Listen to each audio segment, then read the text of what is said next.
Survival अपने सबसे प्राथमिक स्तर पर भोजन पर निर्भर रहता है। बाकी सब कुछ उसी से जुड़ा हुआ है। खाने के बिना आप स्वस्थ, शक्तिशाली या फुर्तीले नहीं रह सकते। आपको अपना साथी तलाशने का उचित मौका भी नहीं मिलता। आप बाहरी खतरों से अपने परिवार की सुरक्षा नहीं कर सकते या अपने ही कबीले में इज्जत की नजरों से नहीं देखे जा सकते हैं। खाने के लिए संघर्ष दरअसल जीवन के लिए संघर्ष है।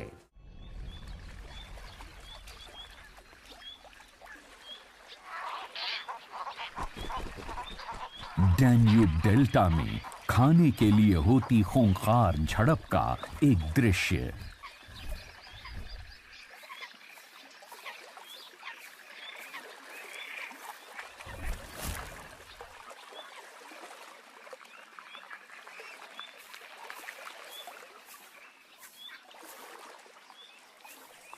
नदी के किनारे लावारिस पड़ी एक बड़ी मछली का शव एक बहुत ही विवादास्पद खजाना बन जाता है।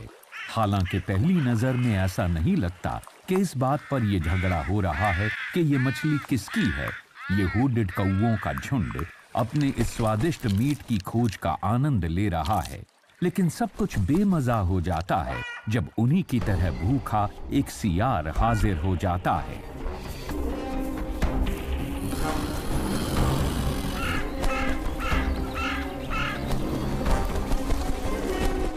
सियार चालबाजी के साथ उनके खजाने को हथिया लेता है और वो कुछ नहीं कर पाते। लेकिन ये तो इस भिड़ंत की अभी शुरुआत ही हुई है। सियार अपने इस खजाने के साथ ऐसी जगह आ जाता है जहां वो इसे अकेले में खा सके। लेकिन यहां और भी संभावित खाने वाले मौजूद हैं जिनका ध्यान इस खलबली से आकर्षित हो गया है। विशाल व्हाइट टेल्ड ईगल्स को भी इसमें से हिस्सा चाहिए। और इतने बड़े शिकारी भूख लगने पर बहुत ज्यादा हिंसक हो जाते हैं।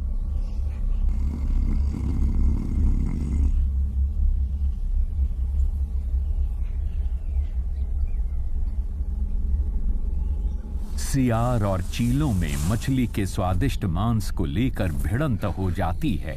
ये एक ऐसा मौका है जिसे दोनों में से कोई भी नहीं चाहता कि हाथ से जाए।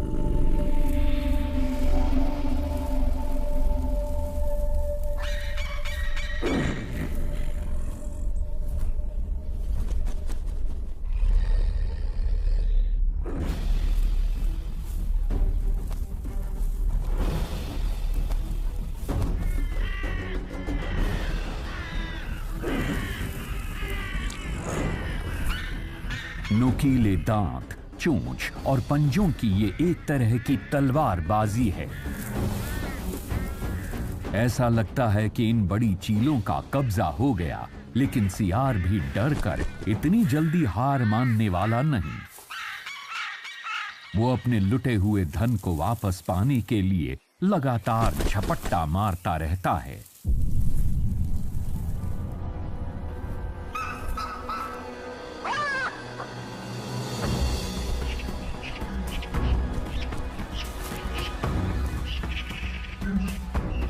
और जब ये दो चोटी के शिकारी आपस में भिड़े हुए हैं, तब कमांडोज की तरह कौवे मौका पाते ही स्फूर्ति से अपने लिए मछली के मांस का टुकड़ा हथिया लेते हैं।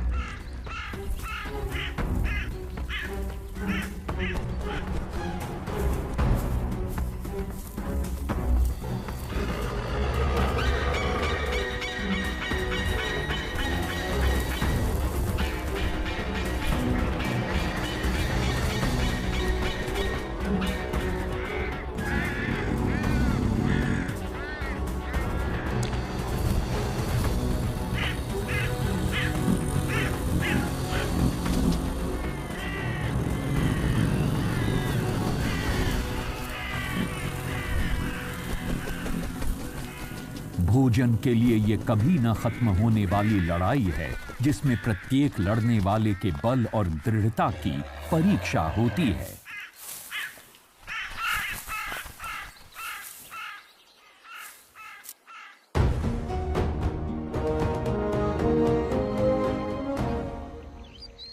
अफ्रीका में इस तरह की लड़ाइयां आम हैं। यहाँ के लड़ने वाले धुरंधर पूर्वी यूरोप के गोल्डन जैकल जैसों से बिल्कुल अलग हैं। ये महान शिकारी उतने शक्तिशाली नहीं होते जितने दिखाई देते हैं।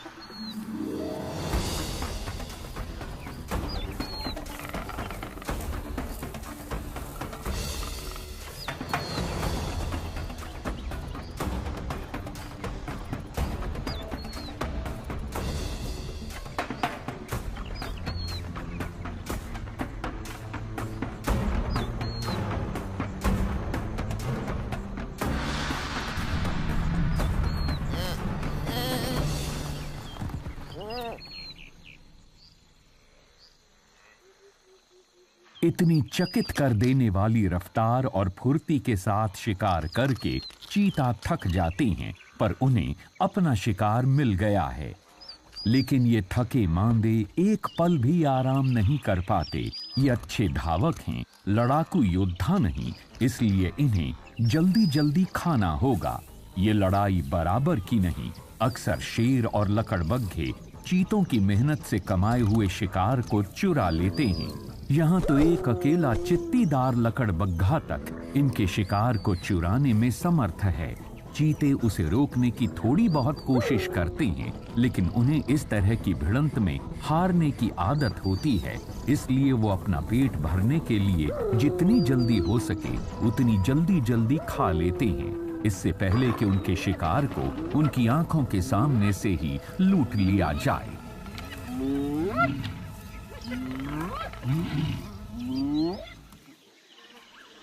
लेकिन शेरनियां अपना भोजन बिल्कुल अलग तरह से करती हैं।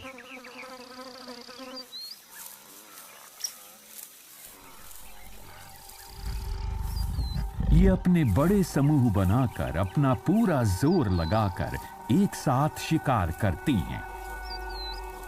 समूह में प्रत्येक सदस्य को अपनी भूमिका मालूम होती है और वो अपने इस काम को किसी भी शिकार के दौरान बखूबी निभाती हैं। कुछ शिकार को थकाने के लिए उसका पीछा करती हैं, जबकि दूसरी उचित मौका पाते ही उस पर झपटती हैं। केप भैंसों से लेकर दरियाई घोड़ों तक ये किसी से भी टकराव मोल ले सकती हैं।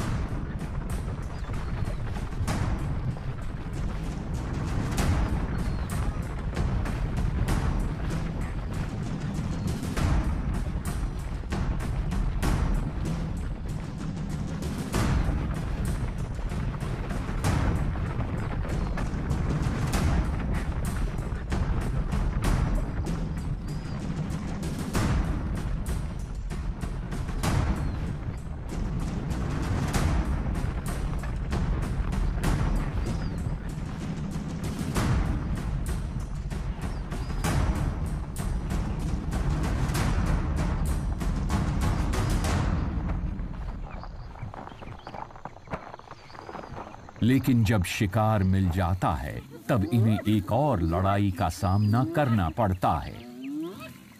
पास में ही घात लगाए बैठे लकड़बग्घे, कोई अकेला लकड़बग्घा इनके सामने टिक नहीं पाता, लेकिन भूखे लकड़बग्घों के इस दस्ते का सामना करना बिल्कुल अलग ही बात है।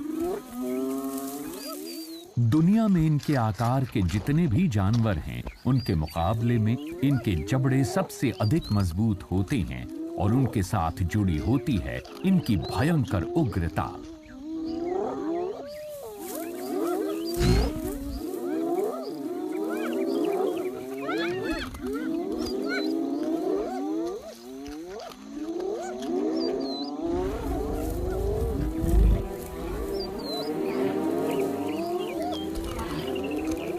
इन स्कैवेंजर्स यानी मुर्दाखोरों के झुंड के जोश के आगे शेरनी का विरोध और हौसला ठंडा पड़ जाता है। इस हार के बाद अपनी कोशिशों द्वारा मारे गए शिकार को छोड़कर चले जाने के अलावा इसके पास कोई दूसरा विकल्प नहीं है। दरअसल ये शेर जितनी सर्वशक्तिमान दिखती तो हैं, पर उतनी होती नहीं है। जैसे यहां युद्ध के मैदान में अपनी दुम दबाकर पीछे हटने के अलावा इनके पास कोई दूसरा रास्ता नहीं। पर इस सब के बावजूद ये खेल अभी खत्म नहीं हुआ है, क्योंकि वो एक जानवर जिससे लकड़बग्घे भी डरते हैं, वो है एक नाराज नर शेर। और ये अपनी पूरी युद्ध की तैयारी के साथ आ रहा है।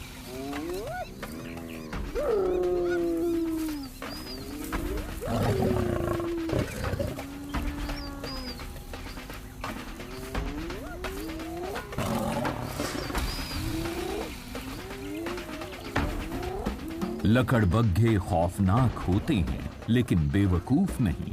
वो अच्छी तरह से जानते हैं कि अब उन्हें अपने खाने को छोड़ना ही होगा।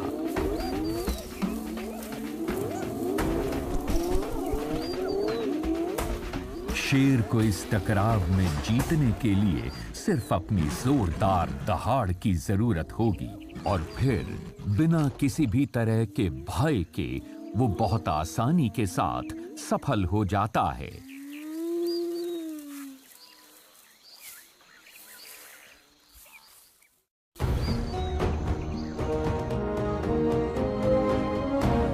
दक्षिणी यूरोप के आइबेरियन पेनिनसुला में अफ्रीकन महाद्वीप की स्कैवेंजर यानी मुर्दाखोर गिद्धों की प्रजाति से बहुत कुछ मिलती जुलती एक प्रजाति पाई जाती है।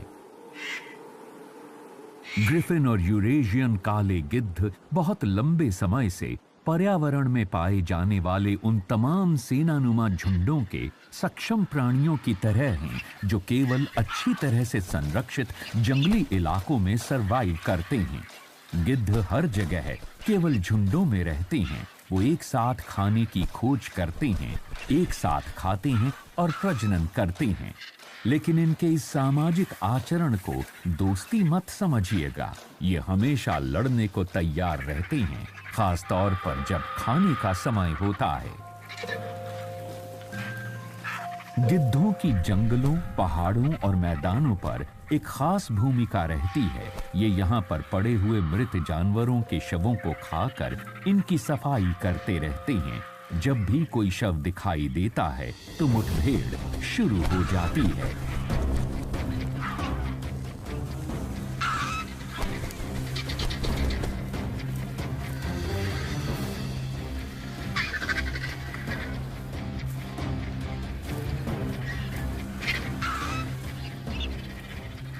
काले गिद्ध दूसरी किस्म के गिद्धों से बड़े और अधिक ताकतवर होते हैं और खाते समय छोटे गिद्धों पर अपना दबदबा बनाए रखते हैं।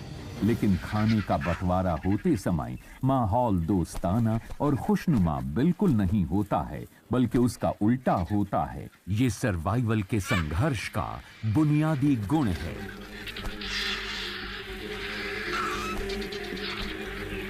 काले गिद्ध की चोंच ज्यादा मजबूत होती है, इसलिए जब ये शव की खाल में नोचकर छेद कर चुके होते हैं, उसके बाद ही ग्रिफिन गिद्ध भीतर के मांस तक पहुंच पाते हैं। इसलिए काले गिद्धों को मांस का बेहतर हिस्सा चुनने को मिल जाता है। ये इस भोज पर तब तक अपना हक जमाए रहते हैं जब तक कि भूखे ग्रिफिन गिद्ध अपने गुस्से पर काबू न रख पाएं।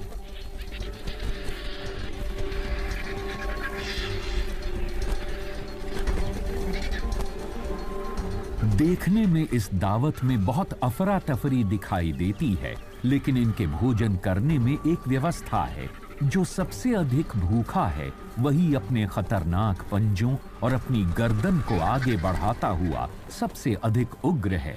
जो सबसे अधिक भूखा होता है वही अपनी उग्रता की बदौलत दूसरों को धकेलता हुआ सबसे पहले अपना पेट भरने तक खाता रहता है। भरा हुआ पेट उग्रता को शांत कर देता है। लेकिन सभी योद्धा मांसभक्षी नहीं होते।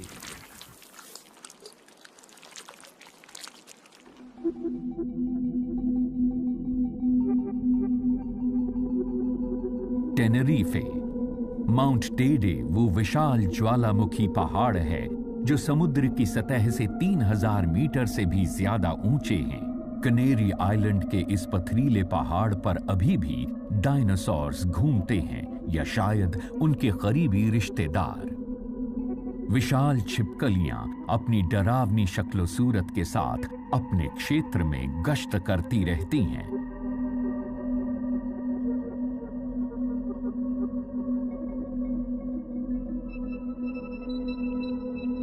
ग्रैंड कनारिया जायंट लिजर्ड्स 80 सेंटीमीटर तक लंबी हो सकती हैं।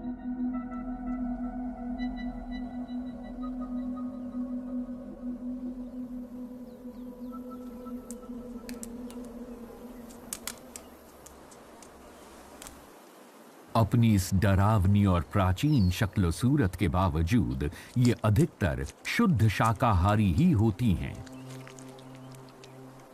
कनेरिया के कैक्टस और झाड़ियों के फल, फूल और टहनियां इनके मुख्य आहार हैं। भोजन प्रचुर मात्रा में उपलब्ध है, खास तौर पर वसंत ऋतु में। लेकिन गर्मियों के दौरान इनकी बहुत ज्यादा कमी हो जाती है। गर्मी की वजह से फूल मुरझा जाते हैं, बहता हुआ पानी कहीं नहीं होता। सिर्फ किसी किसी पौधे के फूल थोड़ा तरल पदार्थ और पौष्टिकता प्रदान करते हैं। सूर्य की गर्मी लावा से बने मैदानों को झुलसा देती है और सभी वनस्पति सूख जाती हैं। छिपकलियां बहुत सख्त और बर्दाश्त करने वाली होती हैं, लेकिन उनके लिए भी यहां जीवन कठिन होता है।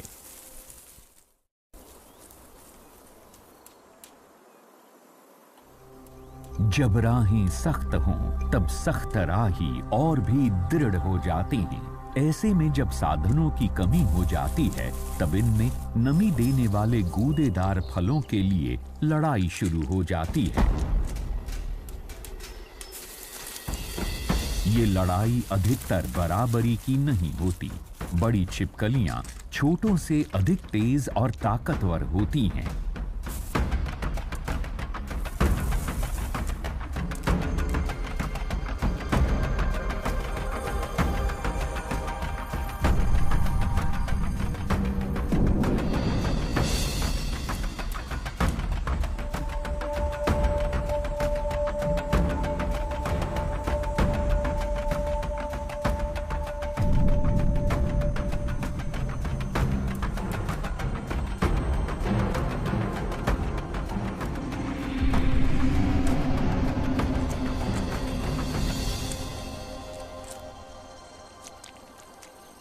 जीतने वाली बड़ी छिपकलियां खाने की खोज में दूर दूर तक चली जाती हैं और उन्हीं के साथ पौधों के बीज भी बहुत बड़े इलाके में फैलते जाते हैं।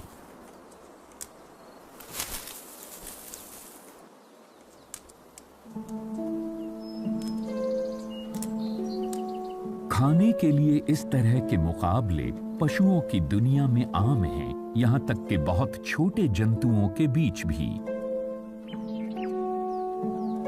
इस ग्रह के कुछ हिस्सों में, जैसे नामीबिया के छोटी झाड़ियों वाले जंगलों के कीड़े मैंटिस अत्यधिक मात्रा में मौजूद हैं और ये दूसरे कीड़ों को खाने के लिए एक दूसरे से भिड़ते रहते हैं, यहां तक कि दूसरे मैंटिस को भी खाने के लिए।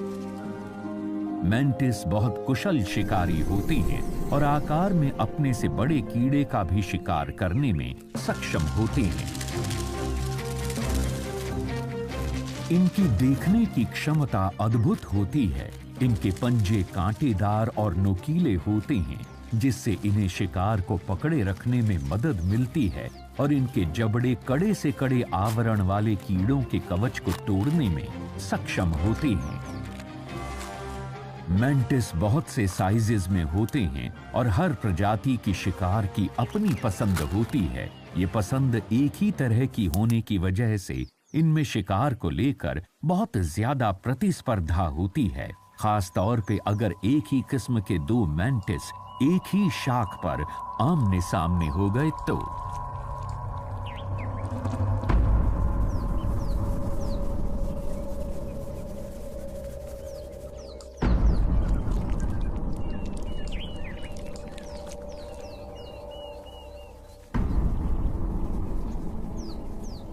ये बहुत ही तनावपूर्ण पल है। पहले कौन हमला करेगा?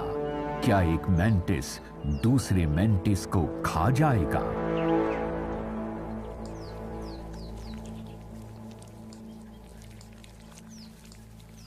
लेकिन यूरोपियन या प्रेइंग मैंटिस के बीच एक नियम चलता है, वो एक दूसरे से कभी नहीं लड़ेंगे या मारेंगे। उसकी जगह लंबे समय तक एक अजीब सी प्रतियोगिता शुरू कर देते हैं।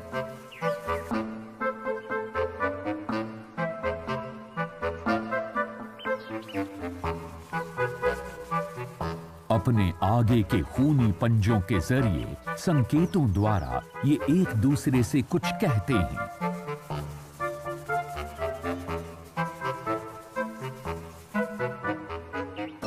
हाव भाव और इशारों द्वारा एक दूसरे को डराने की चेष्टा करते करते ही ये मुकाबला खत्म हो जाता है और दोनों बिना किसी को नुकसान पहुंचाए अपने अपने रास्ते चल देते हैं।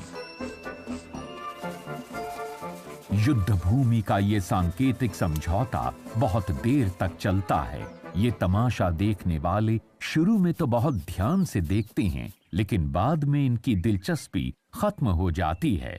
लेकिन इस एक शिकारी की दिलचस्पी बनी हुई है एक टिड्डा जो सावधानी से आगे बढ़ता है। इस तरह ये इशारों की लड़ाई खत्म हो जाती है और दोनों लड़ाकू शांति के साथ अलग हो जाते हैं। उनमें से एक दूसरे की जीत का ऐलान करते हुए पास की ही डाल पर चला जाता है। लेकिन इस सागा पेडो प्रजाति के टिड्डे को इस लड़ाई से कोई लेना देना नहीं। ये बहुत ही भयानक शिकारी है जो जीते हुए मेंटिस पर हमले की तैयारी कर रहा है।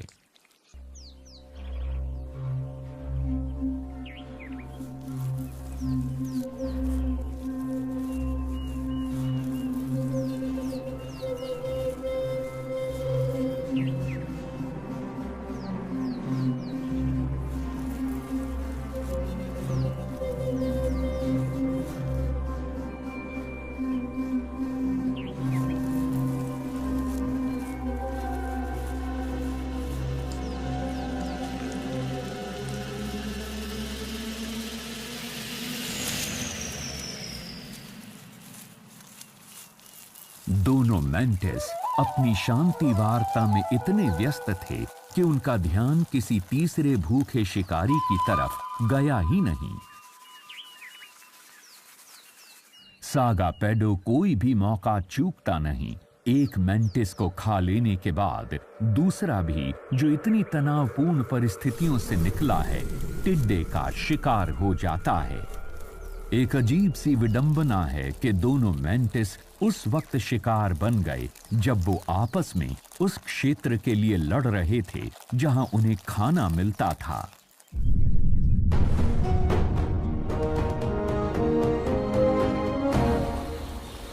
ऐसे समय में जब शिकार की भरमार हो तब भी अच्छे भोजन के लिए टकराव होता है।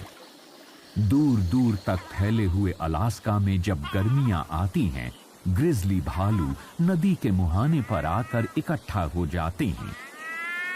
साल के कुछ हफ्तों में सैमन मछलियों का हजारों की तादाद में नदी के बहाव की विपरीत दिशा में प्रवास होता है और ग्रिजली भालुओं को ये पता है, तो नदी पर अपना कब्जा जमाने के लिए वो बहुत बड़ी तादाद में यहाँ आते हैं। सैमन्स का आगमन होने वाला है। ज्यादा बेसब्र भालू नदी के मुहाने पर टहलते रहते हैं। यहाँ शिकार कर पाना मुश्किल है। जैसे जैसे गर्मियां बढ़ती हैं, यहाँ आने वाली सैमन की तादाद भी बढ़ती जाती है। फसल का आनंद लेने का समय आ गया है।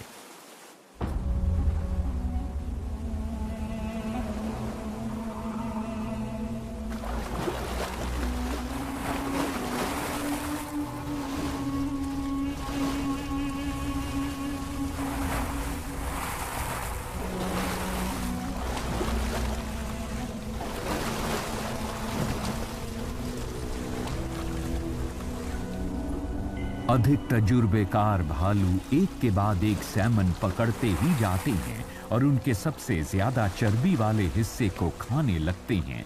इससे उन्हें खुद के वजन को बढ़ाने में मदद मिलती है, जिससे वो आने वाले जाड़ों का सामना कर सकें।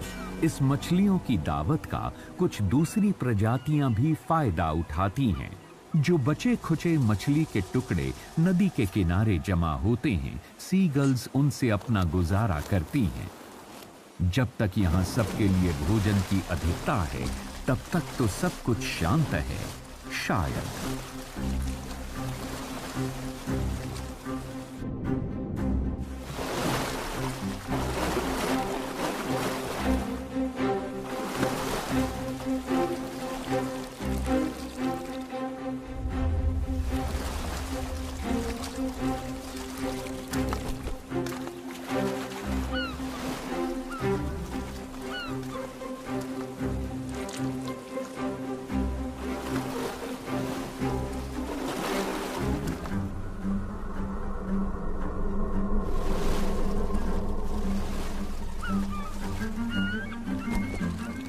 जैसे जैसे दिन छोटे होने लगते हैं, वैसे वैसे सैमन की कमी होने लगती है, और जब भोजन की कमी होती है, तब नदी के किनारे भोजन करने वालों के बीच तनाव बढ़ता जाता है।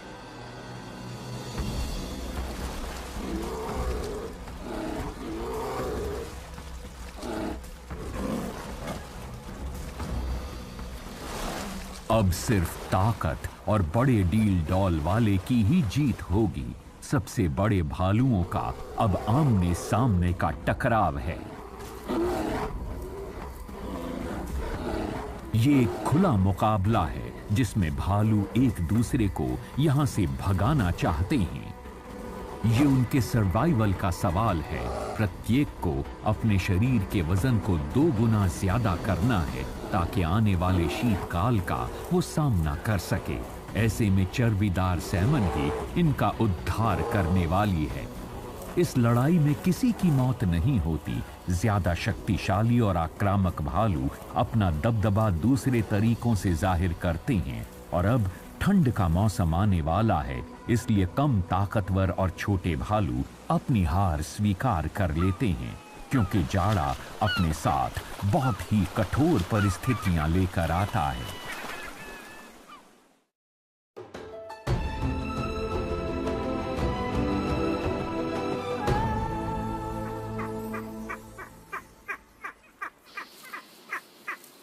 मेडिटेरेनियन में शिकारियों से कुछ भी नहीं बचता।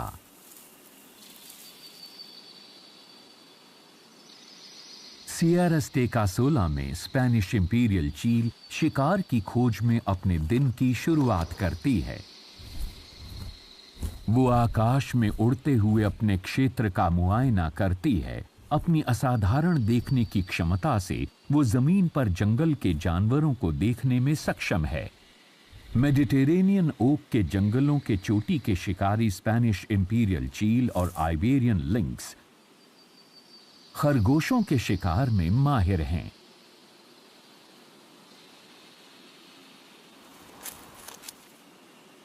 ये छोटा मुलायम रोईदार स्तनपाई उनके भोजन का मुख्य हिस्सा है।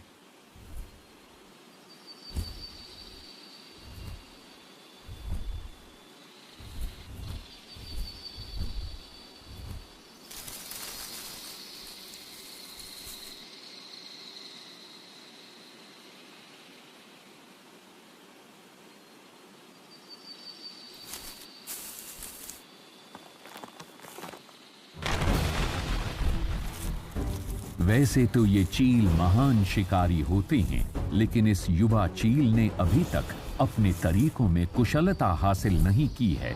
इससे बहुत से शिकार छूट जा रहे हैं।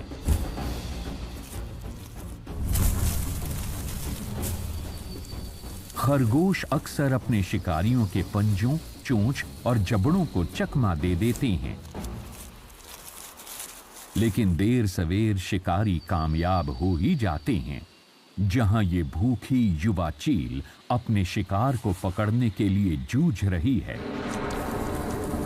वहीं दूसरी ओर एक वयस्क चील अपने रोज के भोजन को दबोच चुकी है। वो उसका आनंद ले रही है।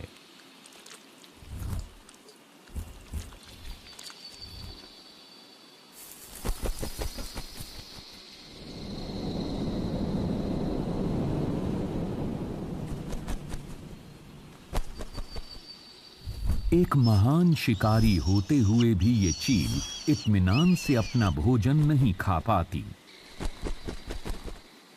दक्षिण में जाड़े का मौसम बहुत कठोर होता है और ऐसे में सभी जानवरों के लिए भूख बर्दाश्त कर पाना मुश्किल हो जाता है। लाल चीलों ने इसके लिए एक तरकीब विकसित कर ली है, एक समूह में काम करने की तरकीब। छोटी शिकारी चिड़ियों के हल्ले गुल्ले के बावजूद चील अपना भोजन करती रहती है। भोजन के वक्त चारों तरफ इस तरह का शोर शराबा अपने दिमाग को शांत रखने की एक परीक्षा होती है।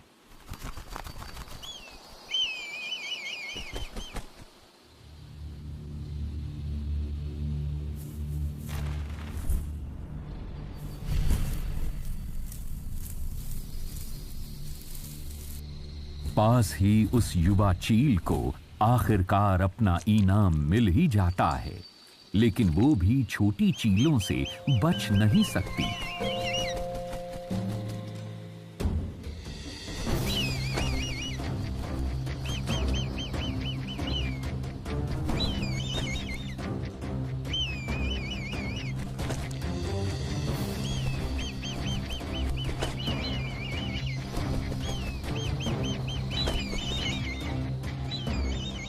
उसका भाई भी चोरी करने के लिए उसके पास आ जाता है।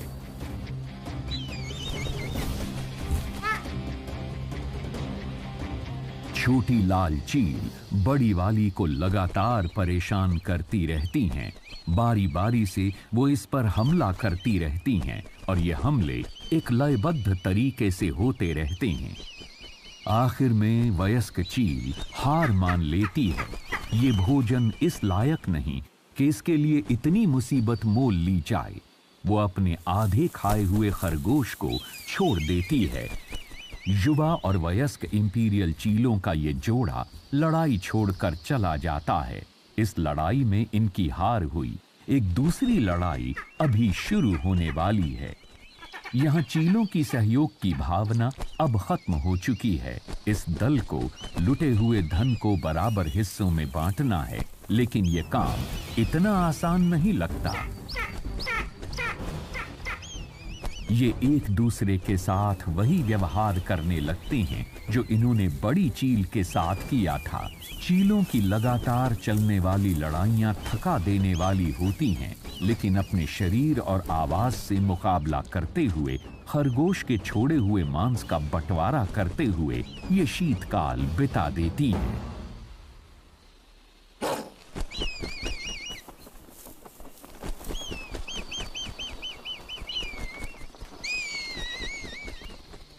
जब बात भोजन के लिए होने वाले टकरावों की होती है, तो उनमें इतनी विविधता है जितनी की प्रजातियों की किस्मों में।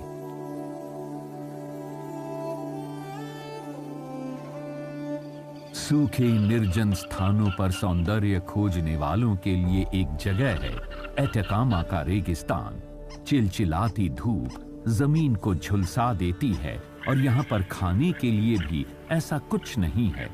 दूसरे ऊंटों की तरह गुआनाकोस भी कुछ रेशेदार पौधों को खाकर गुजारा कर लेते हैं।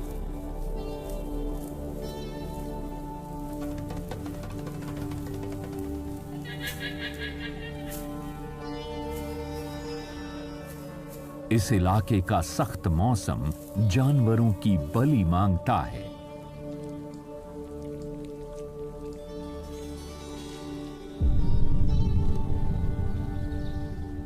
लेकिन यहां मौत भी एक अच्छा अवसर है। गुआनाको का सूखा हुआ कंकाल भी मौका परस्तों के लिए दावत का सामान हो सकता है। कुलपेयो या एंडियन लोमड़ी ये दुनिया के सबसे सूखे रेगिस्तान में रहकर शिकार करती हैं। ये खाने के लिए कीड़े मकोड़े, फल और जानवरों के शव खोजती रहती हैं। हालांकि ये खुद भी शिकार कर सकती हैं, लेकिन इनमें से ज्यादातर मुर्दाखोर ही बनी रहती हैं। किसी गुआनाको के अवशेष अच्छा भोजन होता है। सूखे और झुलसे हुए गुआनाको के ऊपर जरा सा भी मांस नहीं रह गया है। इसके बावजूद रेगिस्तान के बीच में पड़ा हुआ यह कंकाल किसी खजाने से कम नहीं। इससे इतना प्रोटीन मिल जाएगा कि इस लोमड़ी को बहुत दिनों तक खाने की जरूरत नहीं पड़ेगी। लेकिन इस इलाके में कुलपेयो अकेली नहीं है। इसके बहुत से रिश्तेदार दावत में शामिल होना चाहते हैं। एक परेशानी ये है कि भोजन को कौन किस क्रम में खाएगा। जिसे सबसे अधिक भूख लगी हो और जो सबसे अधिक शक्तिशाली हो, वो ही सबसे पहले खा सकता है।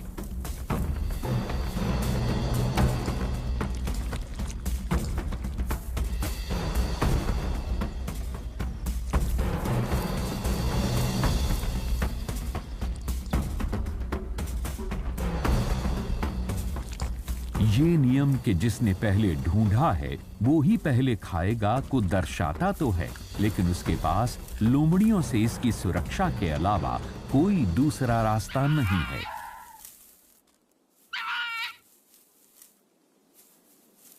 वो खा चुका है, लेकिन आने वाली लोमड़ियों को खाने से पहले अपनी शक्तियों को बाकियों के सामने जाहिर करना होगा।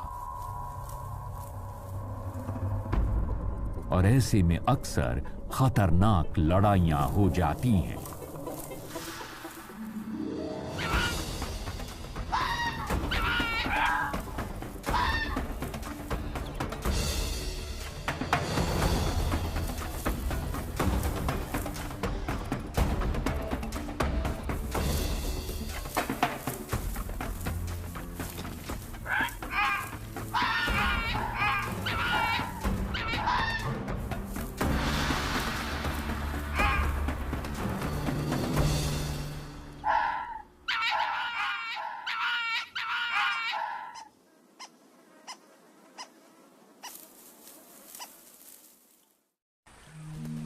एंडीज की दूसरी तरफ घने अमेज़न क्षेत्र में खाद्य सामग्री भरपूर मात्रा में उपलब्ध है। यहाँ के भी मौका परस्त इसका अच्छी तरह से फायदा उठाते हैं। ब्राजील के जंगलों में जैगुआर का राज चलता है। हर हफ्ते 2 या 3 बड़े जानवर इस शक्तिशाली बिल्ली की भेंट चढ़ते हैं। आज इसका शिकार एक केमन है। अगर वो बड़ा हुआ तो कुछ दिनों के लिए ये इस जैगुआर के लिए पर्याप्त होगा। जैगुआर उतना ही खाता है जितना उसको जीवित रखने के लिए जरूरी हो। इसकी वजह से इसकी ऊर्जा बची रहती है और इसके क्षेत्र के शिकार भी बचे पौधों के बीच छिपाकर आराम करने चला जाता है। लेकिन इस बार ये अपनी चालाकी का फायदा नहीं उठा पाएगा। इसके इस भंडार को गिद्धों ने खोज निकाला है। जहां केमन का बचा हुआ शव का हिस्सा पड़ा था, वो अब एक जंग का दूसरे से निर्मम तरीके से भिड़ जाते हैं। ये हलचल दूसरे और भी ज्यादा ताकतवर मौका परस्तों को आकर्षित करती है। कैराकरैस को इस झगड़े में हिस्सा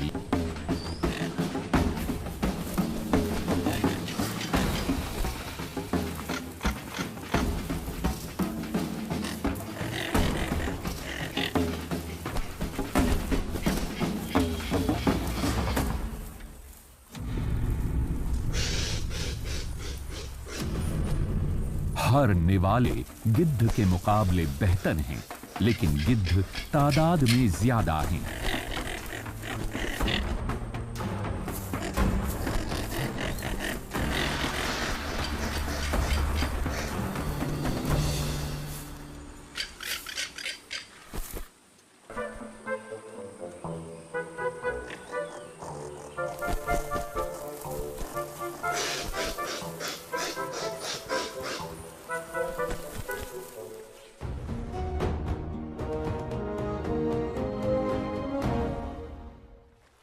पास ही जंगल की एक छोटी नदी में केकड़ा खाने वाले रकून्स अपने संघर्ष में जुटे हुए हैं।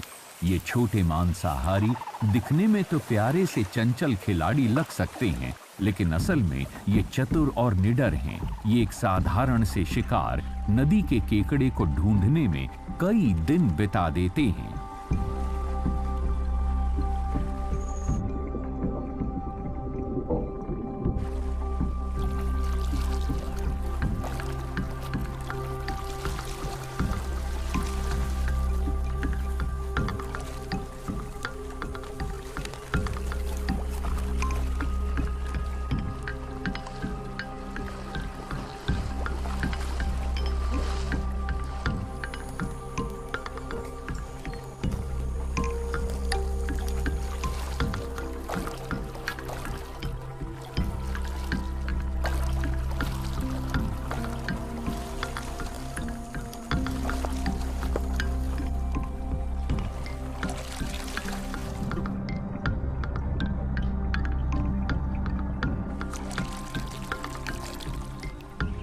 लेकिन जब भी एक मिल जाए तब इन्हें बहुत चौकन्ना रहना पड़ता है।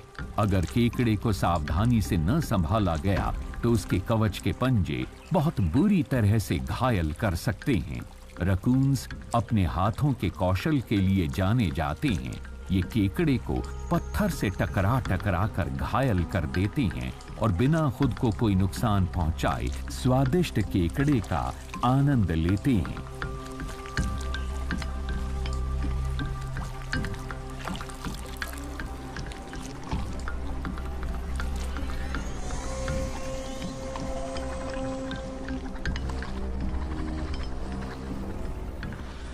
एक मरी हुई गिलहरी रोज के खान पान केकड़े से ज्यादा लुभावनी होती है। लेकिन परेशानी ये है कि परिवार के सभी सदस्य ऐसा ही सोचते हैं।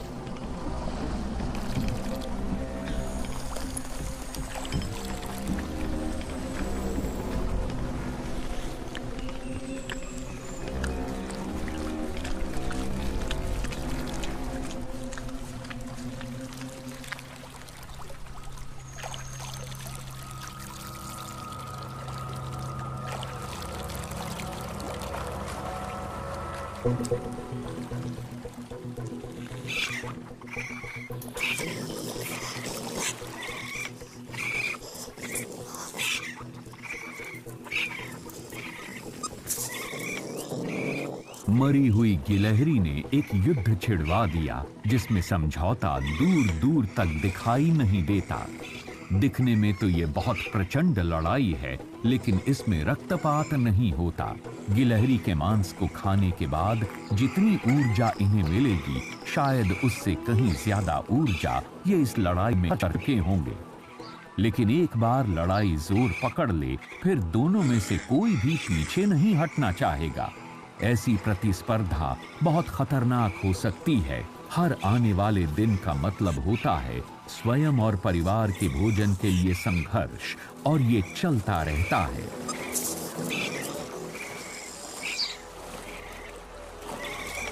ये संघर्ष इस ग्रह के सभी इकोसिस्टम्स को आगे बढ़ते रहने के लिए प्रेरित करता है, और इसमें समुद्र भी शामिल है। व्हाइट टिप शार्क अपने रोज का खाना पाने की कश्मकश में हर रोज उलझी रहती है। दर्जनों एक साथ तैरते हुए अपने नीचे समुद्र तल का मुआयना करती रहती हैं।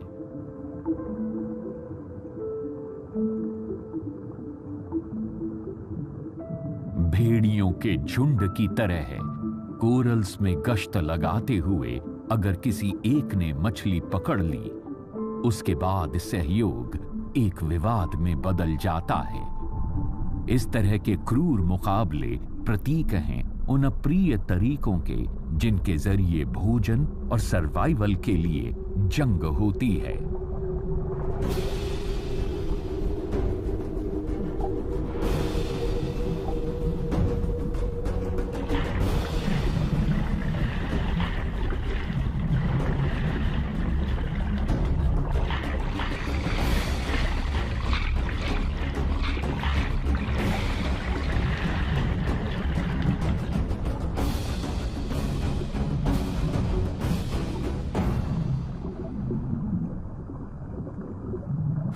समुद्र की सबसे गहरी नीचाइयों से लेकर पहाड़ों की सबसे अधिक ऊंचाइयों तक सर्वाइवल के लिए आवश्यक साधन जुटा लेने का अंतहीन संघर्ष लगातार चलता ही रहता है। इस ग्रह पर मौजूद हर जीवित जंतु अपने भोजन के हक की अनादिकाल से चली आ रही लड़ाई में लिप्त है।